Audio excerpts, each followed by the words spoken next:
시편 68편입니다.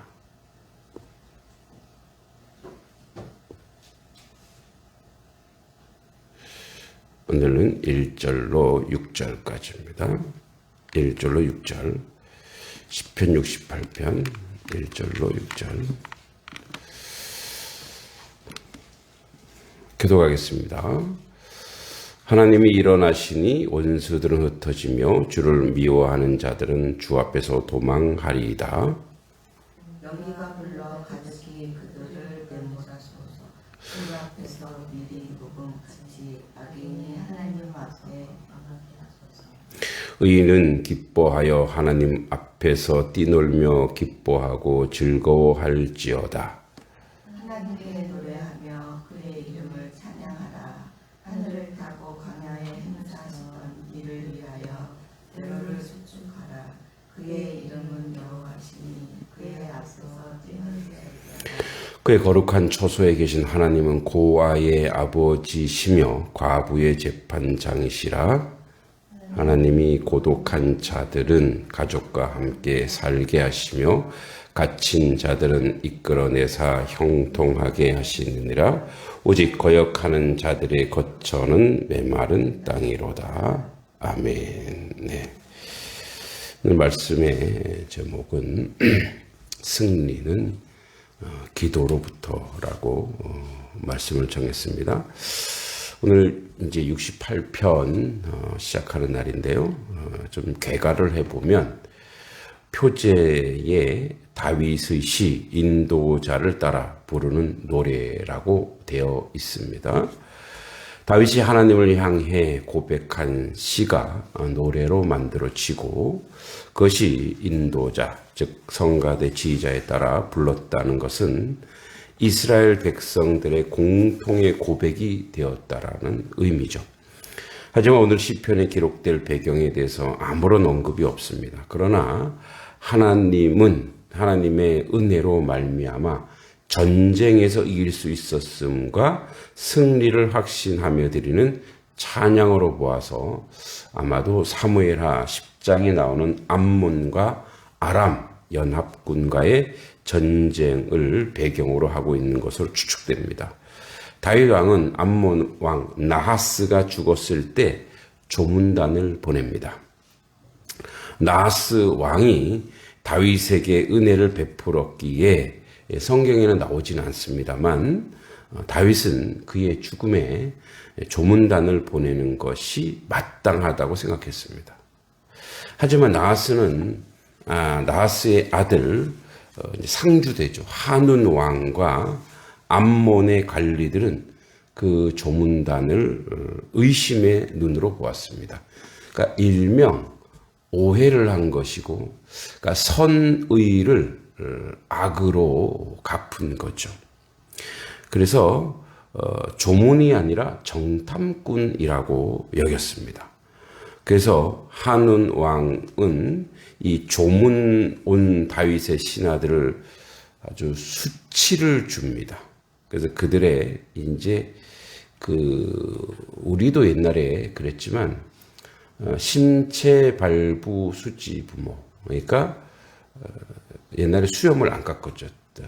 털을 전혀 깎지 않았어요. 왜냐하면 이게 다 부모님이 주신 거라 빠지지 않는 한 절대 깎지 않았죠. 그래서 이제 상투를 틀거나 수염을 그대로 둡니다. 그래서 우리 한국인은 어떻게 살았을까 책에 보면 지금은 젊어지는 게 유행이잖아요. 그래서 나이가 안 들어 보이는 게 이제 칭찬인데 그 당시는 20대에도 어떻게 하면 수염을 잘 기를까? 그래서 어떻게 하면 이제 나이 들어 보는 게 좋을까? 그리고 보면 또 이렇게 궁중의 여인들이 왜 머리에 막 이렇게 엄청나게 많은 거를 이렇게 쓰잖아요. 그게 인기인 거예요. 그러니까 머리가 크고 머리에 뭔가를 쓰고 하는 게 이제 권력을 상징하고 부를 상징하고, 그래서 그 책에는 그런 것도 있어요. 이제 한국인의 조선인들은 어떻게 살았을까 해 보면은 너무 여기 며느리가 너무 많이 치장을 한 거예요. 그런데 시아버지가 들어왔네. 그래서 그거 시아버지한테 인사하다가 목뼈가 부러져 죽었다라는 거예요. 웃긴 얘기지만 이제 유행이 다른 거죠. 오늘날은 젊어지는 건데. 그러니까 이제 이 당시 중동도 마찬가지예요. 예, 수염을 이렇게 기르는 것이 수염은 축복이라고 그랬거든요. 축복. 근데 그 수염을 다 잘라버렸어요. 그러니까 우리로 치면 빨개 벗겨서 내쫓아보는 거 똑같은 거예요. 그러니까 그 수염을 강제로 깎고 엉덩이가 보이도록 옷을 잘랐어요. 예. 얼마나 수치스럽겠어요. 그 사실한 다윗왕은 심하게 수치스러워서 조문단을 배려해서 그 상태로 그대로 이스라엘에 들어오면 안 되니까 수염이 자랄 때까지 여리고에 머물러 있다가 돌아오라고 했습니다. 이제 암몬 자손들은 그것이 다윗이 미움이 된 줄 이제 알고 이제 제발 이제 발등에 불이 난 거죠. 그래서 아람 사람 2만 명, 마가 왕 군대 1000명, 급주로 돕 사람 12,000명, 모두 33,000명의 용병을 고용했습니다. 조문 사절단에게 망신을 준 대가가 너무도 컸죠. 그 정도의 군인들은 지금 용병을 고용한 최소 아마도 몇조 원이 들여야 될 것이죠. 암몬은 용병을 고용하여 위용을 갖춘 듯 했지만 그 연합군들은 다윗 왕과 다윗 왕의 신하 요압 장군에 의해서 패퇴당하고 맙니다. 사실 용병은 정신력은 없죠. 왜? 돈 받고 와서 싸우는 건데 조금만 하면 어떻게 해요? 도망가 버리는 거죠. 그래서 오늘 본문 시편이 신명기에 나오는 모세에 관한 내용과 사사기에 나오는 두보라에 관한 내용 등을 인용하여서 전체적으로 일목요연하게 정리하는 건 쉽지 않지만, 하지만 하나님께서 하나님의 백성을 책임져 주시고 인도해 주심에 대한 것도 또렷이 나타납니다. 그래서 1절에 하나님이 일어나시니 원수들이 흩어지며 주를 미워하는 자들이 주 앞에서 도망하리이다.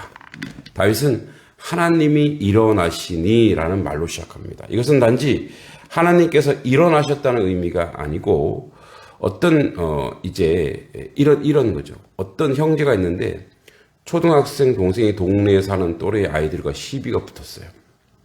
동생이 밀리고 있어요. 여러 명한테. 그때 저 멀지 않은 곳에 고등학교 형이 지나가고 있어요. 그때 형!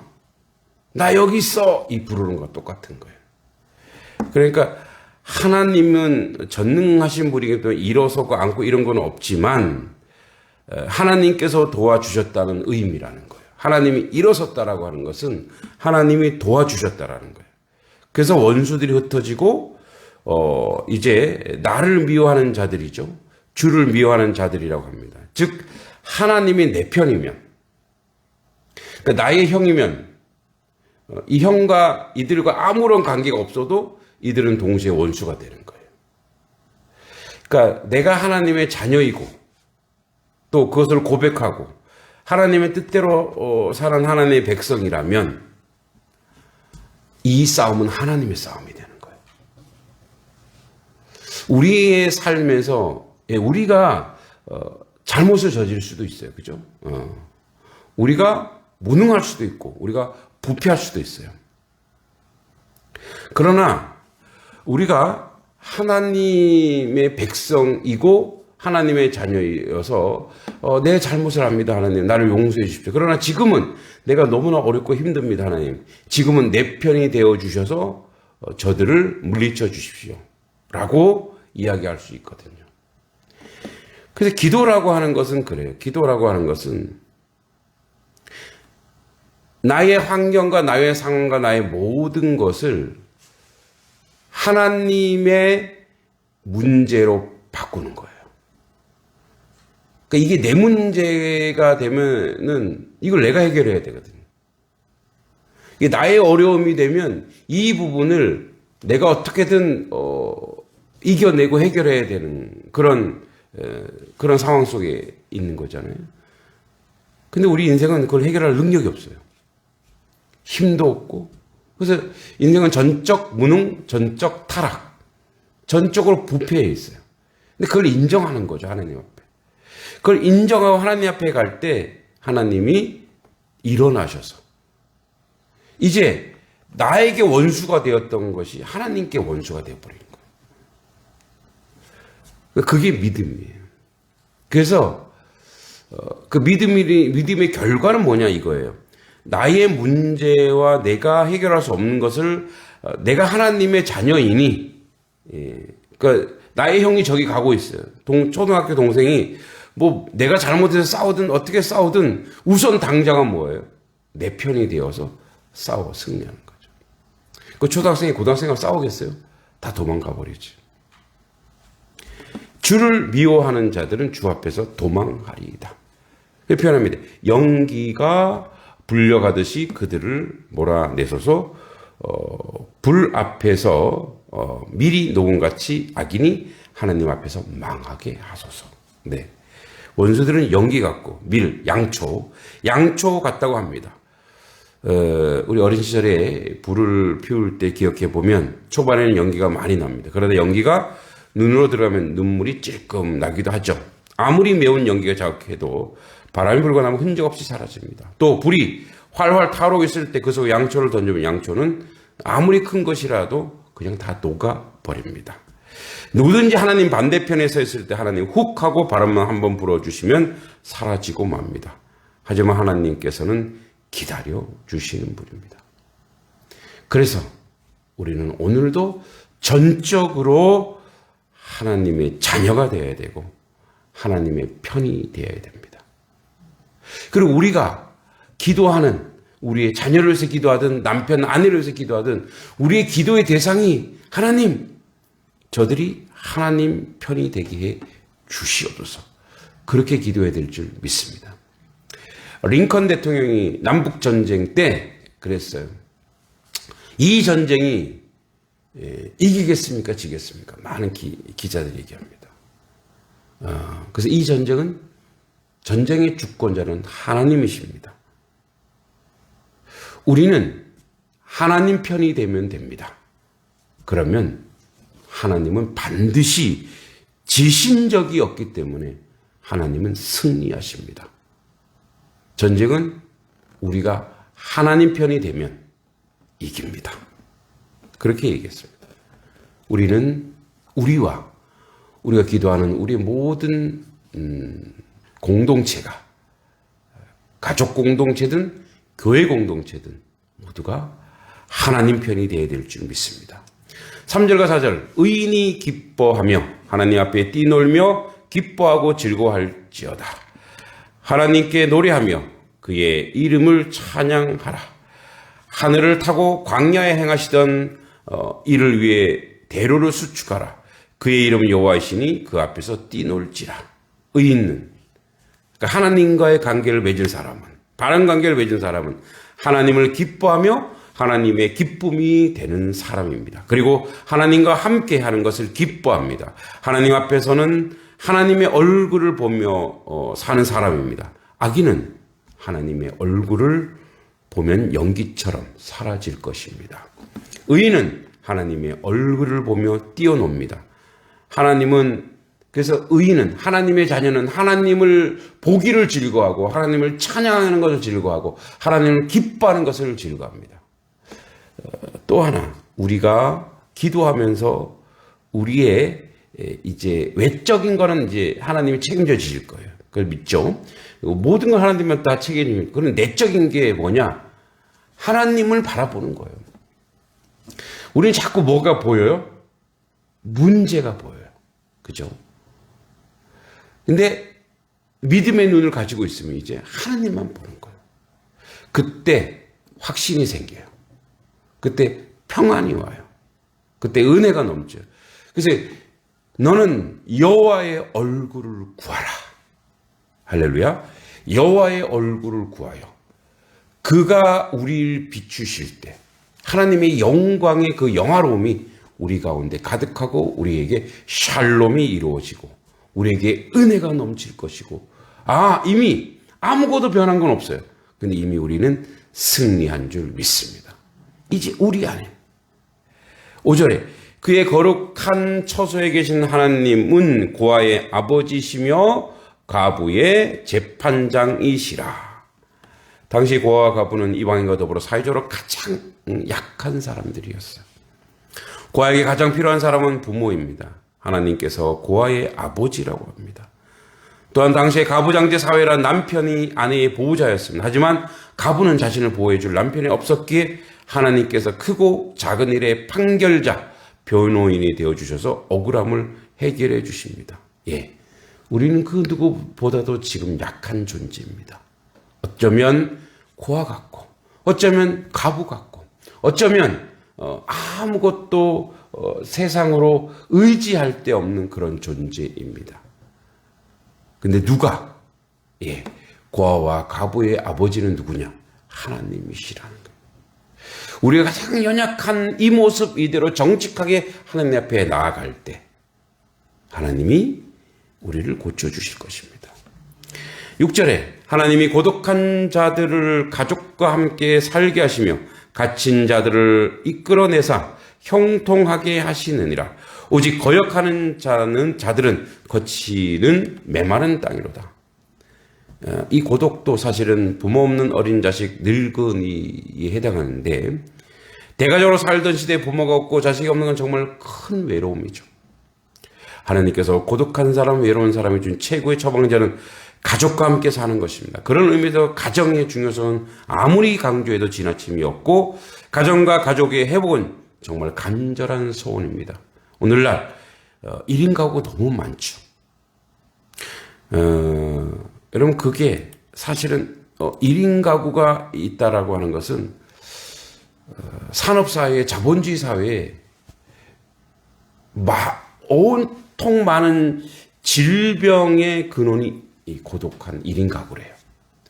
그러니까 외로움의 고독은 외롭다라고 하는 그거는 그 외로움을 채우기 위해서 원래 사람과 사람이 이렇게 이제 흥성스러운 게 어떤 문제나 어떤 그런 것들을 치료해 주는데 그래서 이제 그게 너무 허전한 거예요. 허전하다 보니까 어떻게 자꾸 먹는 걸로 이제 자꾸 다른 걸로. 그럼 그게 뭐가 돼요? 그 외로움 상태. 그러니까 나눠 먹고 함께 먹는 것은 그게 양약이 되지만 혼자서 꾸역꾸역 먹는 것은 그게 병이 되거든요, 사실은. 그래서 의사들이 그래요. 이 고독이라고 하는 것은 그냥 고독만이 아니라 많은 병들을 가져온다라는 거예요, 사실은. 그래서 우리가 공동체가 중요해서 공동체로 함께 연합으로 예배도 드리고 함께하는 이유가 바로 거기에 있어요. 우리도 알잖아요. 우리 송영교회나 또 개정교회 같이 예배 드릴 때 얼마나 기쁘고 즐거워요. 그러니까 그거 보는 것 자체가 이미 뭐예요? 이미 병을 치료하는 거죠.